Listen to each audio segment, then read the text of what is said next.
Okay, good morning, everyone. I'm Jonathan Roberts. I'm the plan chief with Team 7. You guys could please make your way over to the middle. We're going to get our operational briefing started for the Spokane area fires for August 11th.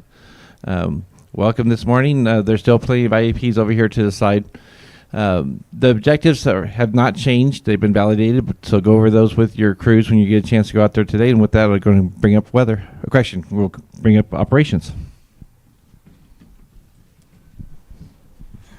Good morning, everybody. Joe Tiso, Night Operations. I don't have much to talk about the weather, but I wanted to say thank you for all the work you guys are putting in during the day. It's making our job at night that much easier. I know there's a lot of black on the map, but we were still busy last night answering calls for service, and the IR Unmanned Romeo identified some heat that we ended up working up near drop point 13 up on the Autumn Lane fire. And then at the end of River Park Lane, there was a big tree that came down, and the crews, it was still interior, but it was going to cause a problem. So the crews ended up working that most of the night. And those were the biggest areas of concern for us last night. Thanks for all the work you're putting in during the day, and have a great day. Good morning, Todd Carter, incident meteorologist. This is my last day. Caleb over there will be taking over for me tomorrow. It's been a pleasure serving you all. For today's weather, this morning, still a little bit hazy, decent visibility above 5 miles. This afternoon, we do have a little batch of smoke to the west of us that'll be coming our way in west-southwest winds. Those west-southwest winds will surface later this morning, 11 or noon, 1100 or 1200 hours. They'll be turning southwest. They'll be 5 to 10 miles per hour up on the West Plains near West Old Trails, and they'll be gusting to about 18 miles per hour later this afternoon. Some of that wind is going to break into the Spokane River area and the Spokane Valley and get to Autumn Lane. Usually that's been representing an afternoon wind of about 5 miles per hour, gust to 13 miles per hour. Temperatures will be 85 to 92 today, hotter temperatures in the lower elevations, and relative humidities about 18% to 23%. That's today's weather, kind of a vanilla summer day. I do want to mention, since we have a change in the weather on Wednesday, we do have thunderstorms in the forecast for Wednesday. 30% probability that thunderstorms will impact the fire areas. It's looking pretty good, actually. One of the things I do want to mention is there will be a gust front coming from the north. We'll see these thunderstorms developing to the north. The incident meteorologist will get on the radio and give you a heads up. Gust front to 25 miles per hour is what it's looking like right now. It could be even up to 30 miles per hour. So be thinking about your thunderstorm safety. You take, once you get that message from the incident meteorologist, you take appropriate actions. You take cover in a vehicle or a building. That's your safest spot. Have a safe rest of your roll. Good morning, Ryan Swanson with Fire Behavior. With the increase in relative humidity overnight, we're seeing fuels start to moderate back towards average fuel moistures. We are still below average fuel moistures, and this is the peak dryness for this time of year. Looking forward, significant fuel moisture relief is not in the forecast as well, so we're going to continue to see those fuel moistures below average. Current ignition potential is greatly reduced because of the heavy mop-up that has gone on, so the ember sources are getting mopped up there. In the mornings, if we did get start outside the line, I would expect moderate rate of spread. In the afternoons, I would expect moderate to rapid rates of spread, and all fuel classes will become available by mid-morning for your shift, especially when we do not have the smoke cover that we've had for the past couple days. The sun is going to help dry out those 1 hour fuels, and expect those to be receptive. Thank you. Have a good day.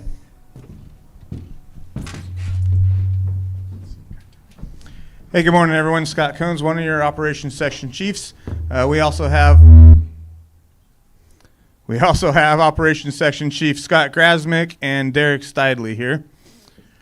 Okay, we'll start as usual with the Autumn Lane Fire Branch 1 up here. Branch director still Steve Schultz, Charlie X-Ray, Jason Miller, and Ben Osterland. Delta Delta Brennan, Mike Class A, and Sierra Blanco. Moving down to Old Trails Fire on Branch 5. Before we do that, I will, quick note, Branch 10, which was the Fairview Fire, has been dissolved, and the Fairview Fire has now been absorbed into Branch 5 as well. Okay, so for Branch 5, Tom Goheen and Giles McGurvey. On Juliet Bravo, Ruiz.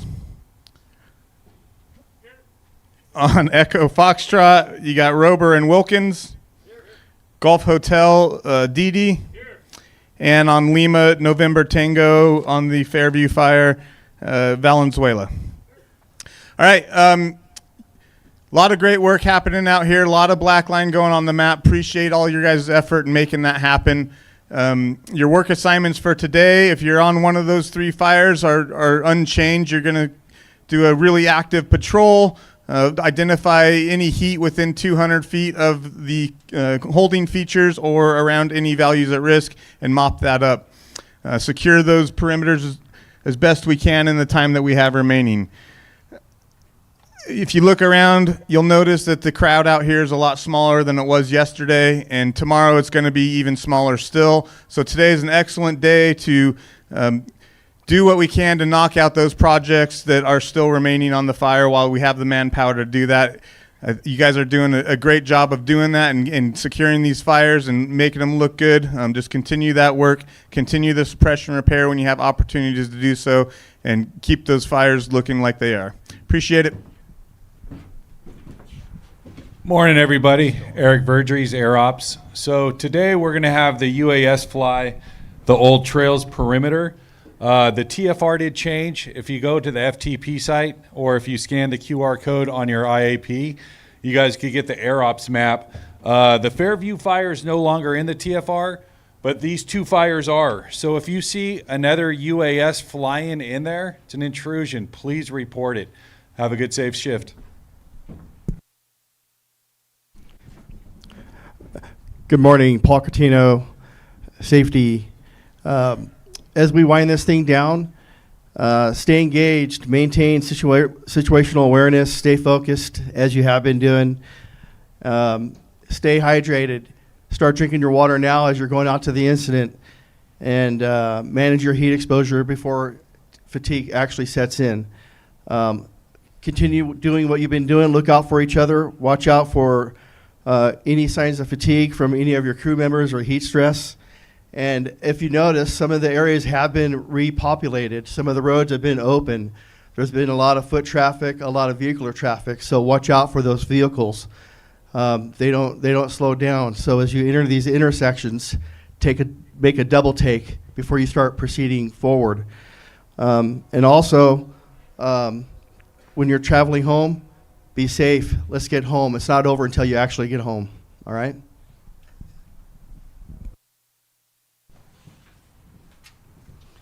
Good morning, Jim Emerson Medical. IWIs, yellows or reds. We want to know at the outset who you are, where you are, what you have, and what you need, and then follow the 8 line. Hydration. Energy drinks are not your friend. Please, your friends are water and electrolyte packets. Please read anything that you can about electrolytes on the packet. What's important with hydration is not to get behind. Once you get behind, it's a tough road to hoe. So keep hydrated throughout the day. We also have a heavy metal detox program that opens up at 8 o'clock. If you want more information on that, I'll be over here at the end of the briefing. Last thing, Mountain Medical. We have 2 nurses. We also have access to MD telehealth if you have any ongoing medical issues or acute medical problems. Good morning, Janine Hammond Logistics. We're starting to pull things down in camp. If you are out on the field and you see something that needs to come back, if you can bring back haul to supply, we would appreciate that. Tomorrow is last laundry by noon. So if you have clothes that need to be washed, please get them down to the laundry before noon tomorrow. And we've had a couple of complaints. I know you all are calling home, and that's what we want you to do. But camp has a quiet time at 2200. So we ask that anybody finish their phone calls before that or move away from the tent so that those that need to sleep can do that. Thanks. Have a great day. Good morning, Brad Smith, training. We're trying to help you guys get ahead of the glide and get training off your plate ahead of your demob. So you'll see some adjustments to the dates in the training message. So today is the last day to open an assignment with us. If you haven't registered us by the end of shift tonight, we'll be closing that off. Thursday, we're asking you guys to by Thursday, have all your paperwork back into us. Things should be pretty static in those task book progress by now. So we'll date everything forward to your demob date, but come in and get closed out with us no later than Thursday. If you're staying on the incident, you'll just open up a new evaluation record under the next complexity, and you'll get ink in your book twice for the same assignment. Thanks for your anticipated cooperation. Good morning, Chaplain Tim. Some days you get the bull, and sometimes you get to take the bull by the horns, and I got the bull this morning. Train decided to cross railroad tracks this morning, couldn't find my shirt, said things that made me lose my Christian bearing. What a great day. But it's going to get better from here. And then I realized I was walking around with citizens yesterday in what was left of the material world. A lot of us, we got real first world problems, and some of us have a lot worse. So, perspective. In that, let's prepare for the day in our hearts and our minds and our souls.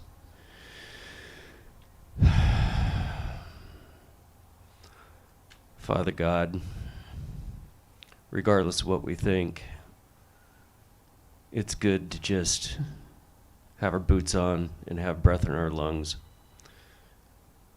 Help us to have your perspective and to lean on you when we desperately need it. And when we can't, we just pray that you send somebody in our way that would pick us up. Thank you for your son. Amen. Okay, so comms didn't come up to speak this morning, but if you are demobbing, make sure you guys get your checked out equipment back over to the red trailer. The 204s have your comm plan for the day, so make sure you guys review those. Finance is right here. If you have any CTRs turned in, she'll be coming up to the front when we're finished. Thank you, everybody that was here yesterday that went through demob. The process worked fantastic. So those of you that are demobbing today, please follow the times that you've been assigned today, so we get everybody through the demob process as efficiently as possible. So some quick times for you guys. We do have a cooperative meeting today at 10. We have our planning meeting today at 1700. We do have 2 community meetings this evening at 1800. So for those of you that are watching the night briefing online, it will not be broadcast tonight. They'll be over at the community events handling those, but we will have our night briefing at 1900. Then we'll see you guys again here tomorrow at 0700. So with that, I'd like to bring up our Deputy IC, Nick Elmquist, with some closing comments. All right, thanks, Jonathan. Just a few things. I wanted to give a national perspective of what's going on in terms of fire activity. There's over 100 large fires burning currently, mostly in the Northwest. There's 27 incident management teams activated. 18 of those are in the Pacific Northwest. We've been in preparedness level 5 since July 18th. Preparedness level 5 essentially means that there's more orders and needs for resources than there are available resources in the system. For perspective, last year we never reached PL5. It was 2024 was the last time. So there's a lot of fires out there. There's a lot of needs. And the fact that you were able to get around these fires, wrap them up, mop them up, and allowed us to get resources back in the system to go support these other fires where they're more needed. Last night we had a community meeting in Meade very, very appreciative community here.